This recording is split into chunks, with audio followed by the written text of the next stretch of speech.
Dalam kehidupan modern yang penuh dengan kesibukan dan tekanan, kita sering terjebak dalam lingkaran keinginan dan kekhawatiran. Namun, ada sebuah filosofi kuno yang telah bertahan selama ribuan tahun, menawarkan jawaban atas pertanyaan besar tentang bagaimana menemukan kedamaian dan kekuatan batin. Stoicisme. Di video ini, kita akan membahas pelajaran-pelajaran tak lekang oleh waktu dari para filsuf stoik untuk memahami cara menguasai pikiran, hidup selaras dengan alam, dan mengubah setiap tantangan menjadi peluang untuk berkembang. Bersiaplah untuk mengubah cara pandang dan temukan ketenangan dalam hidupmu, bukan sekadar untuk bertahan, tapi untuk tumbuh lebih kuat dari sebelumnya. Jangan lewatkan, perjalanan ini akan mengubah cara pandangmu terhadap kehidupan selamanya.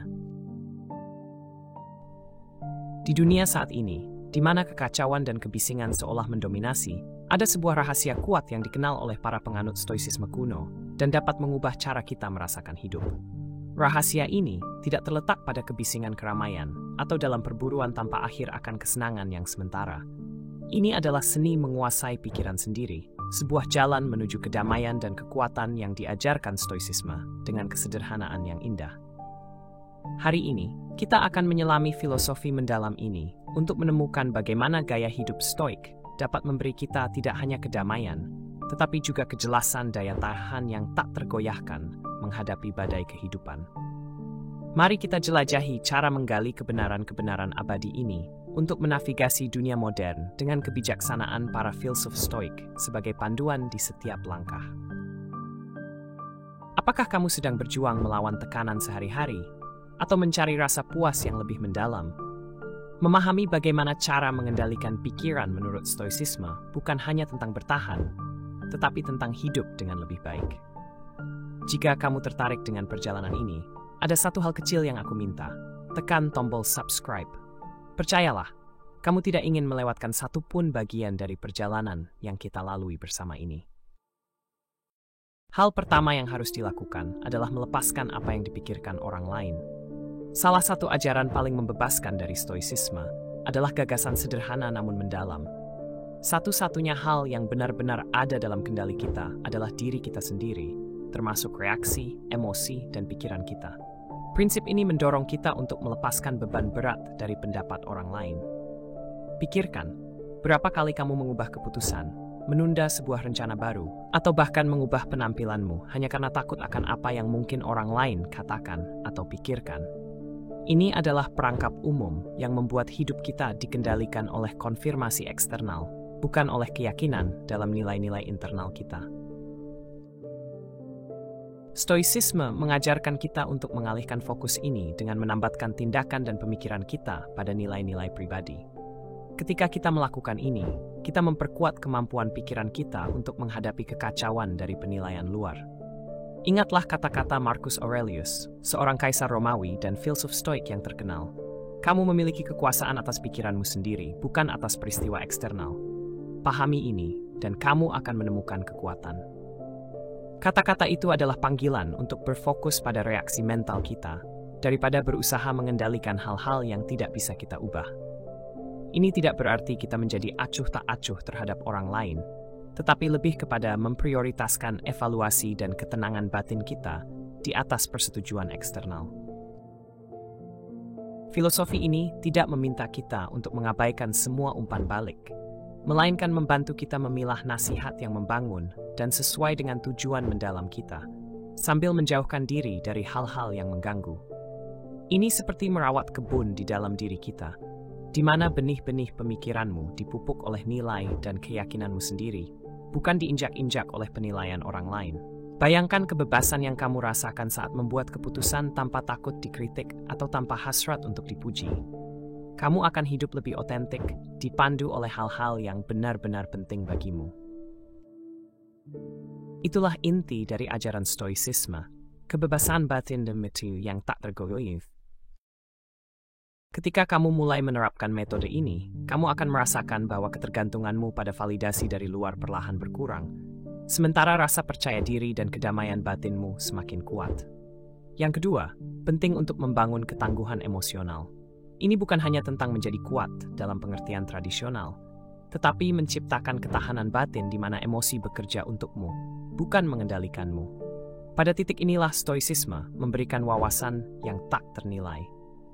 Para filsuf stoik tidak menyarankan kita menekan emosi, melainkan memahaminya dan mengelolanya untuk meningkatkan kesejahteraan serta perkembangan pribadi kita. Cobalah pikirkan gagasan untuk melihat hambatan sebagai peluang, seperti yang ditekankan oleh filsuf Seneca. Ia percaya bahwa setiap tantangan atau kesulitan adalah kesempatan untuk melatih kebajikan seperti kesabaran, keberanian, dan ketenangan.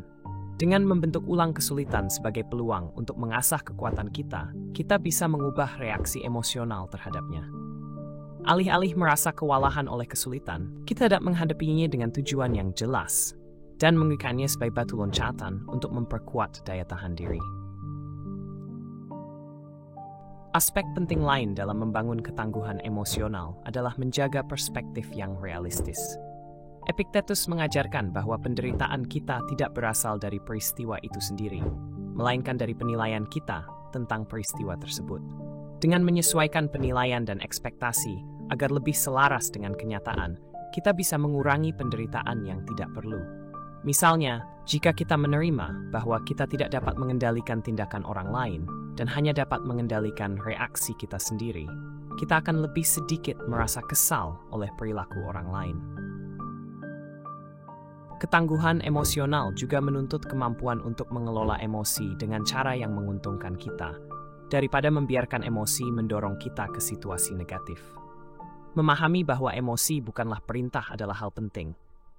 Hanya karena kita merasa marah, terluka, atau cemas, bukan berarti kita harus bertindak berdasarkan emosi tersebut. Jarak antara emosi dan tindakan ini adalah kuncinya, karena disitulah kita diberi waktu untuk memilih respons yang bijak. Para stoik mesmot ini sebagai ruang yang memberi kita kebebasan dan kekuatan untuk menggunakan akal sehat. Menyadari pemisahan ini tidak hanya membantu kita tetap tenang, tetapi juga membuka kemungkinan untuk bertindak berdasarkan rasionalitas daripada terbawa oleh emosi sesaat. Untuk memperkuat ketangguhan emosional, mulailah dengan latihan refleksi harian. Setiap hari, saat hari berakhir, tanyakan pada dirimu, apa yang berjalan dengan baik, tantangan apa yang muncul, dan bagaimana aku bereaksi. Latihan refleksi ini tidak hanya memperkuat kemampuanmu untuk menerapkan prinsip-prinsip stoik dalam kehidupan sehari-hari, tetapi juga membantu membangun ketangguhan secara bertahap. Seiring kamu melakukan ini secara rutin, kamu tidak hanya akan lebih siap menghadapi krisis, tetapi juga bisa menerapkan pelajaran tersebut dalam rutinitas harian. Ketangguhan emosional bukanlah sesuatu yang dapat dicapai dalam semalam, tetapi dengan ketekunan dan pemikiran stoik, kamu akan menyadari bahwa dirimu semakin siap untuk menghadapi segala tantangan, bukan hanya bertahan hidup, tetapi juga tumbuh kuat dari setiap pengalaman tersebut. Prinsip penting lainnya adalah menggunakan kekuatan persepsi. Inti dari filosofi stoik adalah kesadaran mendalam bahwa meskipun kita tidak dapat mengendalikan apa yang terjadi pada kita, kita bisa mengendalikan cara kita melihat dan merespons peristiwa tersebut. Inilah kekuatan sesungguhnya dari persepsi. Menyadari bahwa respons kita tidak ditentukan oleh peristiwa itu sendiri, melainkan oleh interpretasi yang kita berikan. Bayangkan kamu terjebak dalam kemacetan lalu lintas dan terlambat untuk rapat penting. Kamu bisa melihat situasi ini sebagai bencana yang akan memicu kemarahan dan frustrasi. Atau, kamu bisa melihatnya sebagai kesempatan untuk mendengarkan podcast favorit atau buku audio. Dengan begitu memanfaatkan kembali waktu dan mengubah pengalaman yang menjengkelkan menjadi momen yang bermanfaat. Dengan melatih pikiran untuk mengubah sudut pandang terhadap situasi yang sulit, kita tidak hanya mengurangi penderitaan emosional, tetapi juga memaksimalkan potensi untuk bertumbuh dari setiap pengalaman tersebut. Ketika kita mempraktikkan kesadaran dengan cara stoik, kita secara aktif memilih untuk mendekati situasi dengan sudut pandang yang mendukung kedamaian batin dan kebijaksanaan. Filsuf Epictetus pernah mengatakan, manusia tidak terganggu oleh peristiwa, tetapi oleh pandangan mereka terhadap peristiwa tersebut. Ini adalah pengingat bahwa ketenangan kita tidak berasal dari apa yang terjadi dalam hidup, melainkan dari cara kita merespons peristiwa tersebut.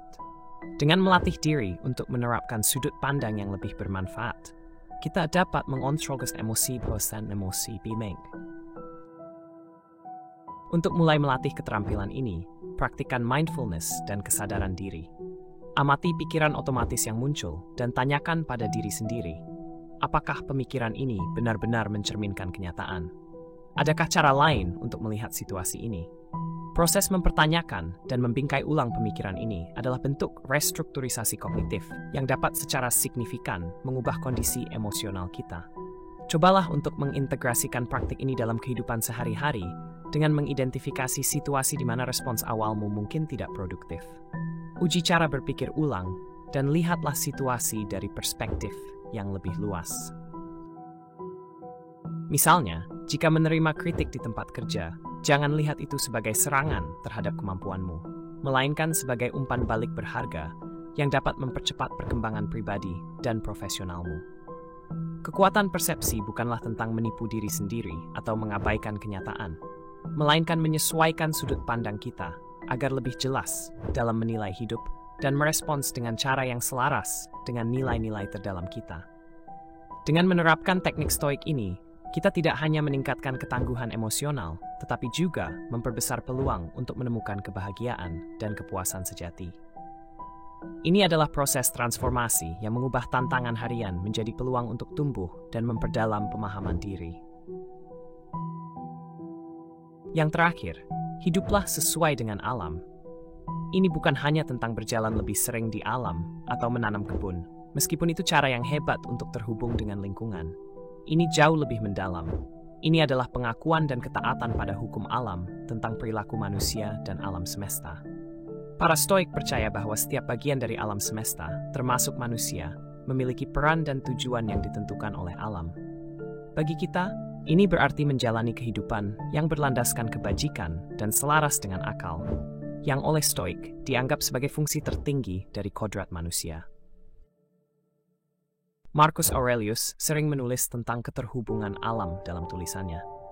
Ia melihat bahwa tindakan setiap individu adalah bagian dari simfoni besar alam semesta, di mana berlawanan dengan tatanan alam hanya akan menciptakan ketidakselarasan dan ketidakbahagiaan.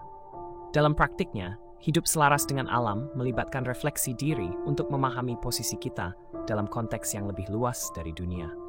Refleksi ini mengarah pada pemahaman yang mendalam tentang apa yang ada dalam kendali kita dan apa yang tidak, membantu kita menjalani hidup yang lebih bermakna dan seimbang.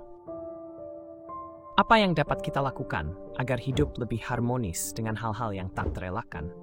Misalnya, menerima bahwa kita tidak dapat mengontrol tindakan orang lain atau hasil dari banyak situasi, tetapi kita sepenuhnya bisa mengendalikan cara kita bereaksi terhadapnya. Prinsip Stoik ini juga mengajarkan kita untuk merangkul kesederhanaan dan menemukan kepuasan dalam hal tersebut. Ini bisa termasuk mengurangi keinginan kita agar lebih sesuai dengan apa yang benar-benar dibutuhkan untuk mencapai kebahagiaan. Filsuf Stoik menekankan bahwa keinginan yang berlebihan adalah sumber dari banyak penderitaan, dan dengan merendahkan ekspektasi kita ke dalam batas-batas yang wajar, kita dapat menghindari ketidakpuasan yang sia-sia. Hal ini mengharuskan kita untuk bertanya, apakah keinginan dan tujuan saya sesuai dengan sifat alami saya, ataukah itu hanya hasil dari tekanan sosial yang dipaksakan? Untuk membangun hidup yang lebih selaras dengan alam, mulailah dengan hal-hal kecil. Setiap hari, cobalah kami sedang melawan arus alami kehidupan, atau memaksa hasil tertentu yang tidak sejalan dengan realitas. Latihlah untuk menyesuaikan dirimu dengan ritme alami lingkungan. Alih-alih menuntut segala sesuatu berjalan sesuai keinginanmu, pahami bahwa ada kebijaksanaan dalam mengikuti aliran hidup, dan seringkali kebahagiaan ditemukan ketika kita berhenti memaksakan sesuatu yang berada di luar kendali kita. Dengan begitu, kita dapat menemukan ketenangan dan kebijaksanaan dalam setiap langkah, selaras dengan alam semesta yang lebih besar. Bangun dengan sinar matahari, makan sesuai musim, dan dengarkan dengan seksama kebutuhan tubuhmu, serta kebutuhan orang-orang di sekitarmu. Metode ini tidak menuntut kita untuk melepaskan ambisi atau keinginan, tetapi menyesuaikan dorongan-dorongan tersebut agar selaras dengan tatanan alami, memastikan bahwa mereka muncul dari kebutuhan sejati dan kebajikan, bukan dari keinginan yang sesaat. Ingat, hidup menurut alam berarti menerima kehidupan yang harmonis, sederhana, dan berbudi luhur. Ini adalah tentang berdamai dengan dunia sebagaimana adanya, bukan seperti yang kita inginkan, dan menemukan tempat unik serta layak kita di dalamnya. Saat kamu melangkah melalui setiap hari, renungkan kebijaksanaan stoik dan perhatikan bagaimana itu dapat mengubah interaksimu dengan dunia. Semakin kamu hidup selaras dengan tatanan alam, semakin kamu akan merasakan kehidupan mengalir dengan lebih lancar dan bermakna. Salah satu prinsip penting lainnya adalah praktik ketidaknyamanan secara sukarela. Pada awalnya, ini mungkin terdengar paradoks. Mengapa seseorang ingin mencari ketidaknyamanan? Namun, dalam tradisi stoik, mempraktikkan ketidaknyamanan secara sukarela adalah alat yang kuat untuk membangun ketangguhan dan meningkatkan kualitas pribadi. Ini tentang secara teratur keluar dari zona nyaman kita, sehingga kita lebih siap menghadapi tantangan yang tak terhindarkan dalam hidup. Seneca, salah satu filsuf stoik besar, pernah menyarankan kita untuk hidup seolah-olah sedang dalam kekurangan, mengenakan pakaian sederhana, makan secara sederhana, dan tidur di lantai. Ini bukanlah bentuk penyiksaan diri, melainkan cara untuk mempersiapkan mental kita menghadapi masa-masa sulit. Dengan secara sukarela menghadapi ketidaknyamanan, kita mengurangi rasa takut terhadapnya dan menjadi lebih tangguh saat menghadapi situasi sulit. Pendekatan modern dari praktik ini bisa melibatkan aktivitas seperti puasa intermiten, mandi air dingin, atau bahkan melepaskan diri dari perangkat elektronik. Ketidaknyamanan kecil yang terkontrol ini membantu kita mengembangkan kekuatan mental dan lebih menghargai kenyamanan sehari-hari. Idenya bukan untuk mencari penderitaan demi penderitaan itu sendiri, tetapi untuk menyadari bahwa hidup akan selalu menyertakan tantangan. Dan dengan membiasakan diri dengan ketidaknyamanan, kita mengurangi pengaruhnya terhadap diri kita. Dengan cara ini, kita belajar bahwa kita mampu menahan lebih banyak dari yang kita kira, dan bahwa kebahagiaan kita tidak semudah itu terguncang. Saat kamu mempraktikkan ketidaknyamanan sukarela, currently himol terbuat cua pikiran, beriswa dirimu tetap tenan setawab anj, impangka tak by kesulitan. Latihan ini bisa sesederhana memilih berjalan kaki daripada mengemudi, memilih makanan yang lebih sederhana, atau melepaskan kesenangan tertentu untuk sementara waktu. Setiap tindakan memperkuat ketangguhanmu dan mengingatkan bahwa kepuasan sejati tidak datang dari kenyamanan eksternal, tetapi dari kekuatan batin.